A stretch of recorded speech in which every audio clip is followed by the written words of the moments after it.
Hello Writer, and welcome back to my life, and welcome to the first Writer Wednesday video of 2019. First that I'm recording. There's some videos from 2018 that are going to go public in 2019, but this is my first time talking to the camera this year, so...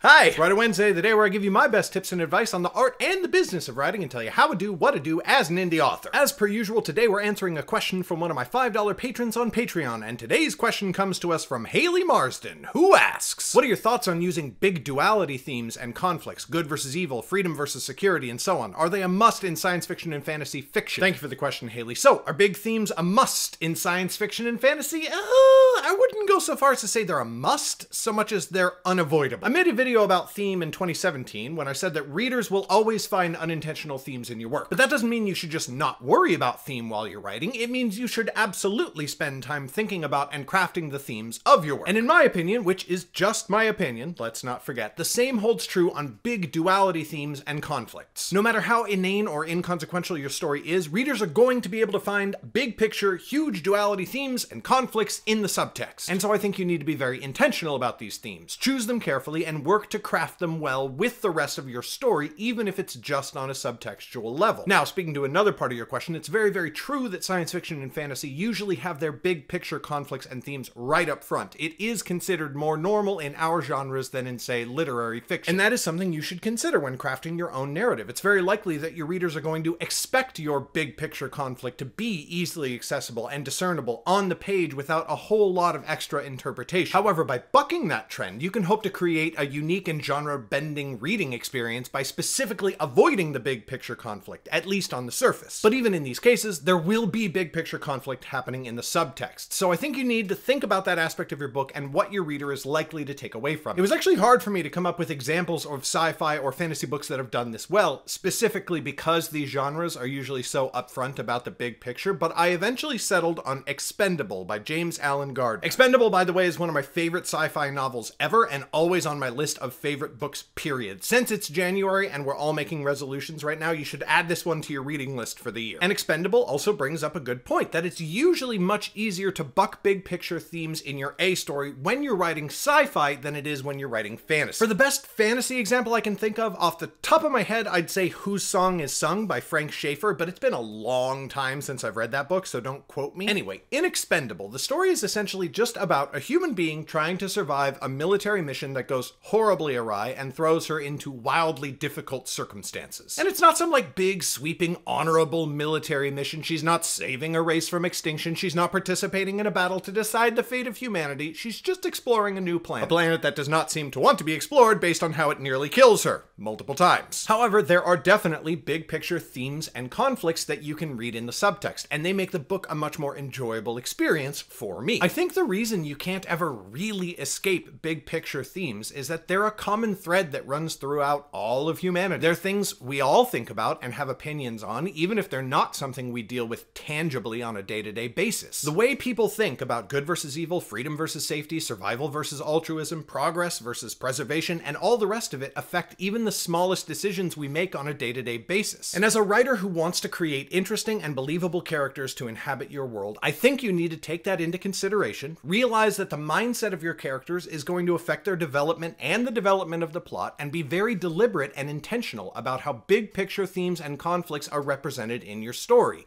even if your reader has to read a little deeper to see them. Thank you so much for the question, Hayley. I hope that you and others found the answer helpful. Writer, if you've got a favorite sci-fi or fantasy book that left big picture conflict in the background, let me know in the comments. I'd like to read more examples of this. That is all I've got for you today. A reminder to everyone watching that my $5 patrons, like Hayley, get these videos 2 weeks early and are the only ones who can request me to cover topics for future videos. If you want to be one of those awesome and incredibly attractive individuals, click on the Patreon link in the description below. You can also get the Writer Wednesday t-shirt. It tells people you're a writer so you don't have to. Thank you so much for watching, and I will see you next Wednesday.